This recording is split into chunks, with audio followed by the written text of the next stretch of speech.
Ayan, ready na po ang ating palaman. Ginawa ko po, pinatutulo ko po. Ganyan po, para po pag pinrito nyo, pinalaman po ninyo sa wrapper, hindi po malabsa, crispy. Natutunan ko lang po ito sa kaibigan kong Vietnamese. Ayan, dito nabibili po itong mga pambalot, frozen. Siyempre, di-defrost po. Huwag na masyadong defrost kasi matadry. So, ang pagtuturo sa akin ng pambalot na aking Vietnamese friend, always daw close dito, wag sa gitna. At wag masyadong marami kasi pag marami at medyo wet para po yung feeling. Kung marami, dapat doblehin yung pambalot. Pero kung isa na pambalot, yan. Press daw pong patalikod. Siyempre doon sa ibang marunong na dyan, di ba? Huwag muna kayo mag-comment. Ako kasi nagmamarunong yun. Got it. Biglang po gagamitin. Iba ginagamit itlog. Alam niyo naman po may pagka-perfectionist. Kaya gusto kong maayos. At dapat ito pinaglalagyan kapag nabalutan, flat. Para even pag pinirito. At gagawa naman po ako ngayon ng lumpia wrapper. Maglalagay po ako ng 2 cups na tubig.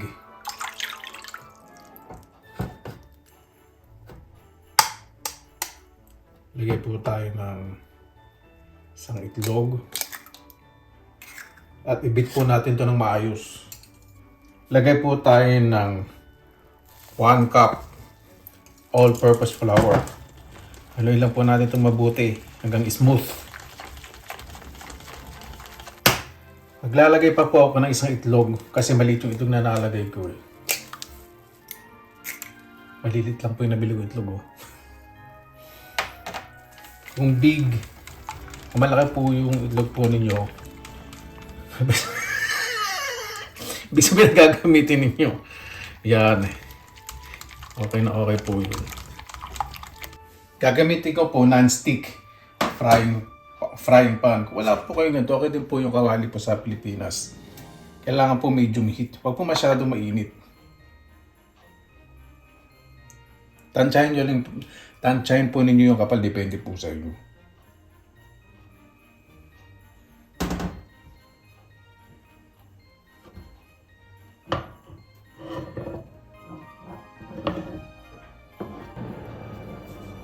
Siguro din po ninyong mainit po yung kawali bago po kayo maglagay. Kasi ako kabisado ko na po ito. So kapag medyo maalsa-alsa na po yung gilid, ibig sabihin na po niyan, pwede nyo nang galaw-galawin. Luto na pala. Yung baligtad rin. O, di ba? Perfect! Napakaganda po ng resulta ng ating egg wrapper. O, di ba? Ay, galing ko talaga. Magprito na po tayo ngayon ng lumpia.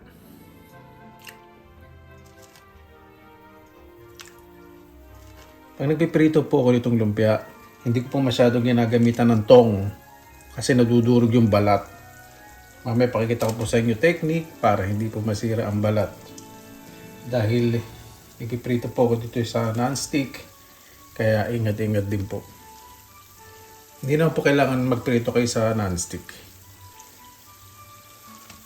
Gusto ko lang kasi social tingnan. Ayan, ito po yung technique. 2 kutsara. Kahit hindi sa non-stick yung nagpiprito. So, magkaganyan na. Magkaganyan po yan. Dahan-dahan lang po para hindi siya masira ang balat. Siyempre, kung meron kayong mas matalinong technique, eh di wow. Yung pong gawin po ninyo. Ito naman ay sinishare ko lang po yung na-master ko. Diba? Yung karunungan. Dapat binabahagi natin ang ating karunungan. Ayan. Kapag golden brown na, dito na lang kayo gumamit na ito. Pero ingatan nyo po yung siyempre yung kawali dahil non-stick. At patuloyin po ninyo para mas maging crispy. O, di ba? Ganda po ng resulta. Perfectly cooked. Wala pong mga lumalabas na parang itim-itim. Nagpapaitim ng balat. Yun po yung technique na natutunan ko po sa aking Vietnamese kaibigan. Magaling po talaga sila sa mga spring rolls. Mga ganito. Sa pinagprituhan po ng ating turon, medium low heat lang po yung mantika. Magi-crispy po tayo ng bawang. Huwag pong mainit kasi masusunog po agad yan. Kailangan po ganyan. Medium low heat. Ayan po, kailangan ganyan lang po init para dahan maging crispy at hindi po masunog. Golden brown lang po ang kailangan po natin. Parang ganito, baby. Perfect! Yan. Patayin na po natin at alisin na po natin sa kalan. At sa ating naman pong matamis na sarap para po sa lumpiang sariwa. Patak mo na yung bawang. Ayan. O, diba? Ganda ng resulta. Siyempre, pagmamalaki ko yun. Lakas ng tama. Lagay po muna tayo ng toyo. Mas okay po kung konti muna inalagay yung toyo kasi mamaya pwede naman kayo magdagdag kapag niluluto nyo na. Lagay po tayo ng sukal. Depende sa inyo kung gaano katamis o hindi masyadong matamis. Lagay po tayong paminta.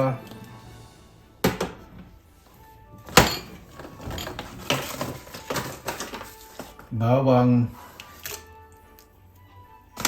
Tayo ng sukal. Lagyan na akong asin Lagyan na ba ako? Nakalimutan. Lagyan tayong konting asin. Parang naglagay na ako, nakalimutan. Just a second. Lagay po tayo ng cassava flour, potato flour, o corn flour. Pero kung wala po kayong mga gantong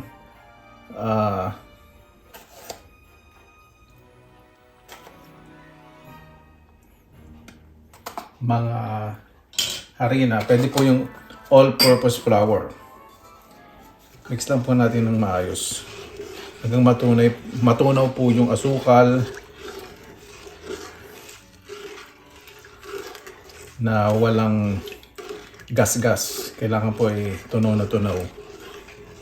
Kailangan po talagang tunaw na tunaw kasi baka mamaya may buo-buo pagkain nyo ng lumpiang sariwa at may buo-buo. Baka hanap kayo naman ng hindi matunaw. Ayan, okay na po yan. Lagay po natin ito sa kalan, medium heat po. Habang nakalagay sa kalan, hahalu-haluin po ninyo. Hindi pwede nyong iwanan kasi magmumukhang pandikit yan. Gustong-gusto ko pong gamitin ng potato flour kasi clear. Ang corn flour naman po, may konting tamis. Saka yung amoy. Pero kung lumpia, talaga masarap po talagang gamitin. Potato flour or all-purpose flour. Parang authentic taste yung nakasanayang lasa natin. Hindi mawawala yung pagka-Pilipino. O, di ba? Ayan! Kapag nararamdaman nyo na gumaganda na yung kurba ng muscle ninyo, okay na yan. Dahil sa paghahalo. Pag nakita nyo pong crystal clear na ang inyong sauce, okay na po yan. Pero parang malapot po kasi. Kasi pag lumamig pa po yan, mas lalapot pa. So, pag maglalagay po kayo, mainit na tubig po ilalagay po ninyo. Wag pong malamig na tubig. Pag malamig na tubig nilagay ninyo, mamumuo po yan. Ayan, mas perfect. Ito po yung texture na hinahanap ko. Okay na po yan. Meron din po akong ginawang suka para po sa lumpiang prito. Bawang, sili, asin, paminta, konting asukal at konting toyo. Ready na po lahat. Ay, hindi pa pala. Gagawa pala ako ng lumpia, ibabalot ko pa. Yan. Assemble na po natin ang ating lumpiang sariwa. Marami naman po syempre style o versions ang lumpiang sariwa. Diba? Yan na po natin ang ating egg roll. Kung saan po yung medyo golden brown, ito po yung magiging labas po natin. Kasi yung medyo lighter color, hindi masyadong dark ang kulay. Ito po yung panloob. Lagay po natin syempre, dahon muna. Dahon ng lettuce. Di ba? Let's gawin natin appetizing tingnan. Gigilid po natin. Tulad din na ginawa natin sa kaninang lumpiang parito.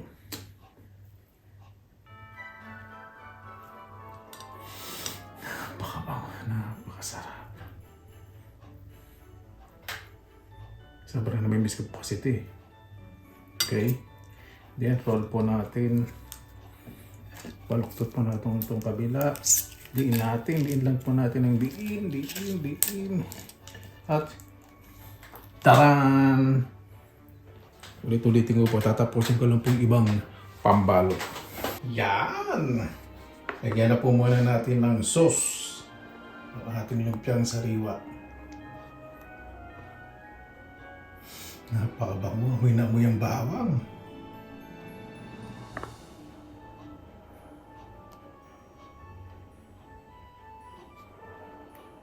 Po yung gusto ko sa sauce, clear, crystal clear.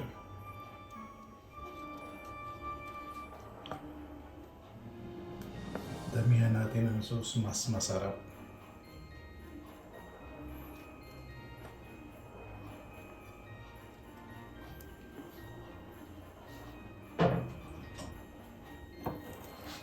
Lagyan natin ng chives o murang sibuyas para yung contrast pati sa paligid. Huwag masyado madami para makita yung lighter part ng wrapper. At bagbalan po natin ng crispy golden brown na bawang. Diba? Iba po syempre maninilalagay. Depende po sa inyo. Ready na po. Kain na po tayo. Mabuhay yan! Maraming salamat naman po sa Panginoon. Sama-sama na naman po tayo. Naway safe po ang lahat. Naku, malapit na po magpasko. 2 araw na lang Pasko na. Bago tayong gusto, pasalamatan po muna natin ang Panginoon. Panginoon, maraming salamat na po sa biyaya binigyan niyo po sa amin sa araw po na ito. Naway ang bawat isa po puro pagmamahal, pagkakaisa, pagbibigay na lang po ang bira. Napakasarap pong kumilos sa isang nasyon o sa buong mundo na kung saan ang inyo pong nilikha may respeto po sa bawat isa. Kayo na po bahala po sa akin, sinusuko na po naman sa iyo sa kanila ni Jesus. Amen. Diba? Pasampong muna natin dito sa ating lumpiang prito. Ito po yung ginagawa ng nanay. Pero hindi niya po nilalagyan ng sili.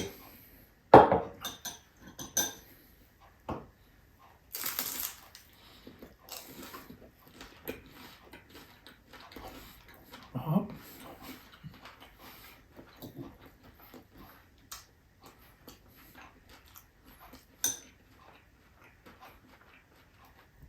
Gusto ko po ito yung hilaw na bawang.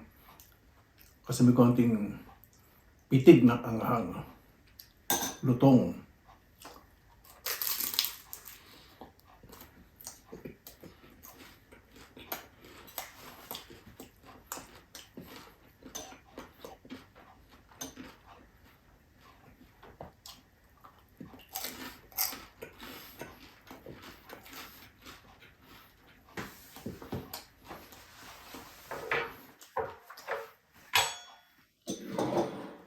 Sunod na po natin ay ang lumpiang sariwa. Hindi po dark soy sauce ang ginamit ko.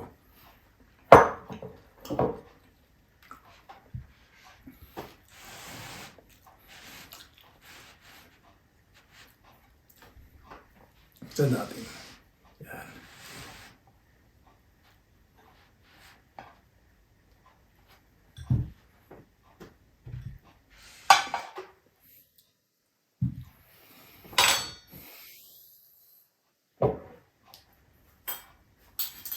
Kung ayaw niyo pong kamayan, ganito po ang teknika.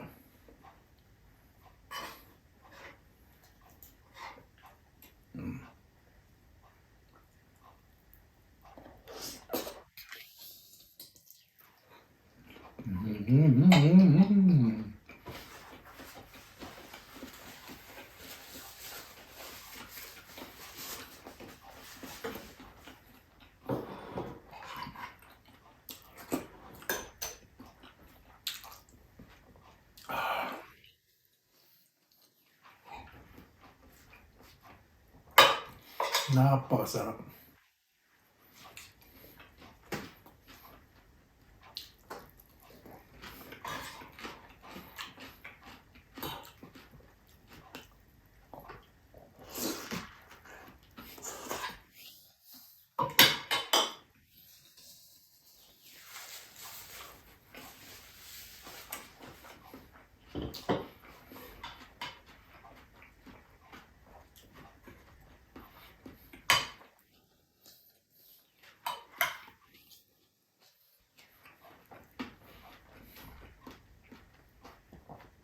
Ito ay grapper, masarap po.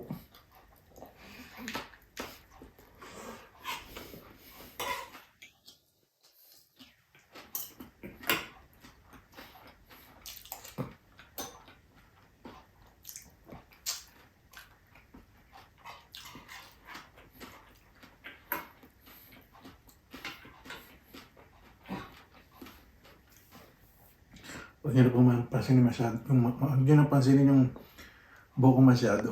Misa kasi may angulo talaga pumapiyolo. Hirap talaga. Pansin ko rin po yun eh. Nung marap ako sa salamin. May dinirin ako ng konting hairspray itong harap para hindi natatakpan yung bangis ko.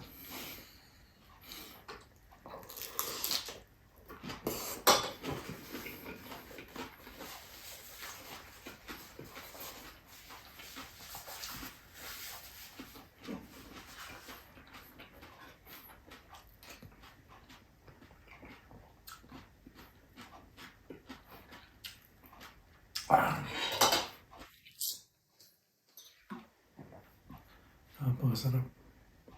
Sarap po talaga pag ang mga niluluto hindi minamadali.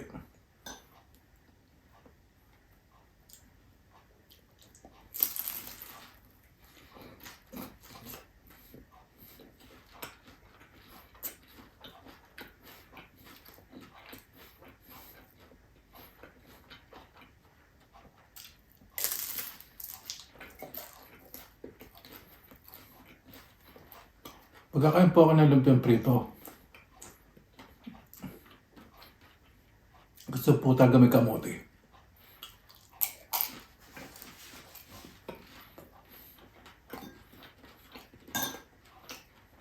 Anong bawang?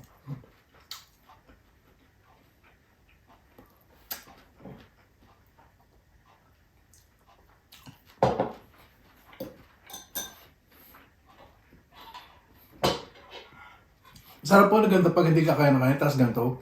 Sarap po. Hindi kayo magkakain. Winner na winner.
Napakasabihin kasi yung lutong ng bawang. Hindi sa galas ng sunog, masarap.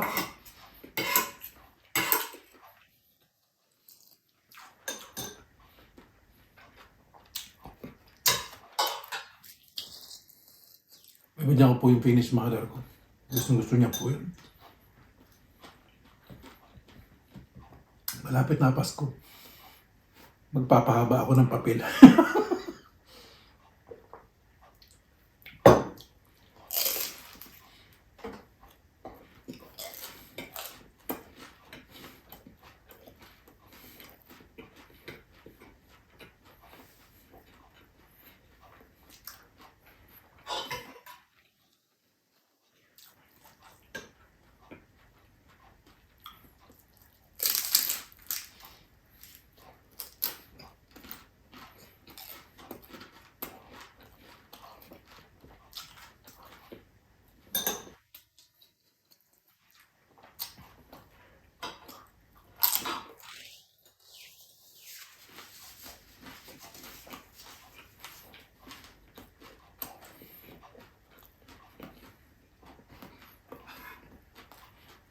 No. Magugustuhan to ng Pinis Mother. Kasi alat, tama-tama. Ayaw po na kasi nila ng maalat eh. Manali ko pag nagluto ng gano'n, ako napakabusisi nun. Napakasarap magluto. Nanay. Kahit gano'n chismosa. Magaling din nanay ko eh. Hindi nababarangay yun.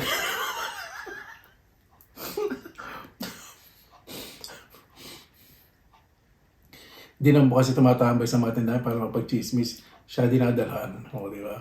Kaya sa dahil niya, ako na, nasa bahay nga lang eh. Kan mga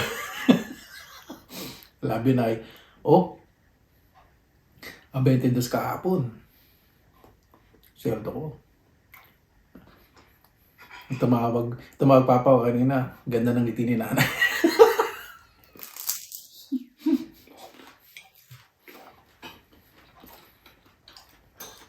Labi pa na ay, muha-muha.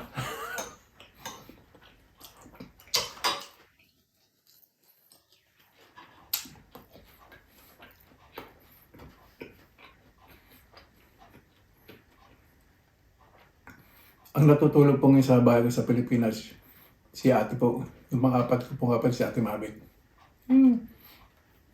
Nakasama po sa mukbang ng Muyong.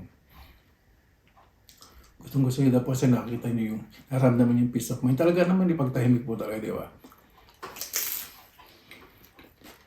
Saka po yung bayaw ko yun, natulog sila doon.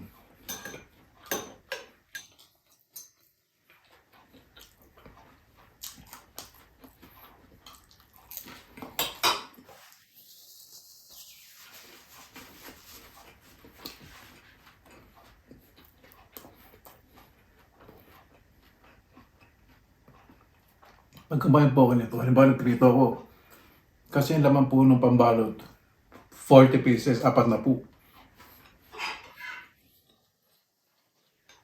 Pagkakain po ako niyan, kalahati kaya ako boses sa isang upuan, 2 po. Kahit ano ba sa lumpiang parito, kung mapasyangkay sa ganyan, kaya ko po yan. Eh doon hindi eh, nahiya ako eh. Hindi po nahiya sa inyo siyempre. Sa Pinas Mother, baka mami wala siyang Sa iba ibang Pinis friends ko, paborito po yan. O, diba? Papasko, kailangan ka nang maging mabait. Papagbigay. Hindi ka, hindi naman Pasko. At hindi naman Pasko, nauto ko sa isip.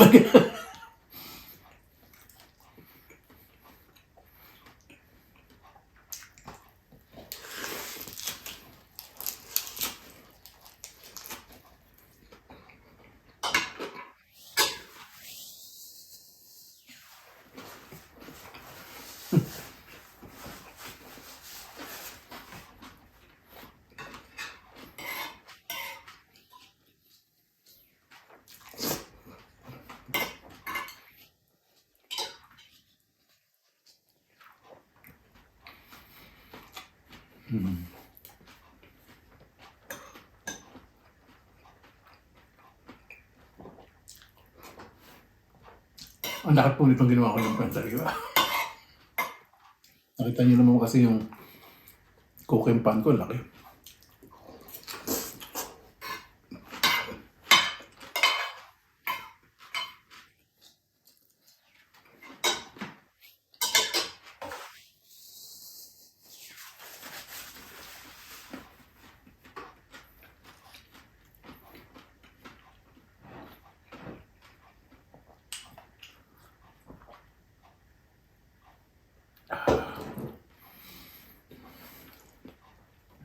Ito po yung para sa akin merienda na hindi siya nakakaumay, no?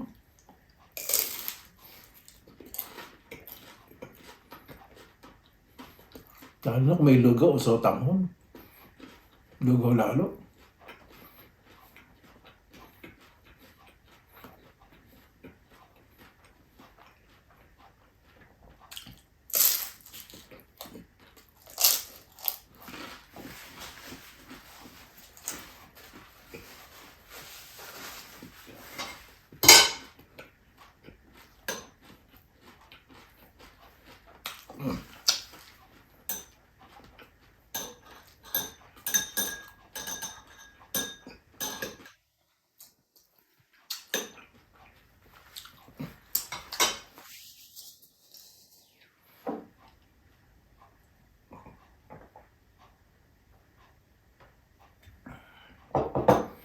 Masarap.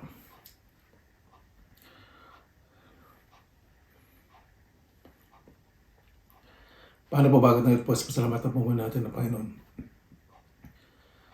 Panginoon, maraming salamat sa memory niyo po sa amin sa araw po na ito. May bawit sa pagmamahalan, magkapatawaran, maging mapagkumbaba. Kayo na po bahala po sa amin, sinusuko na po namin sa inyo lahat sa kanilang Jesus. Amen. Paano po, maraming salamat na po sa inyo oras na inyo sa pinangalabay. Basta lagi po tayong positive vibes, good vibes. God bless, ingat po lagi may araw. Laban lang!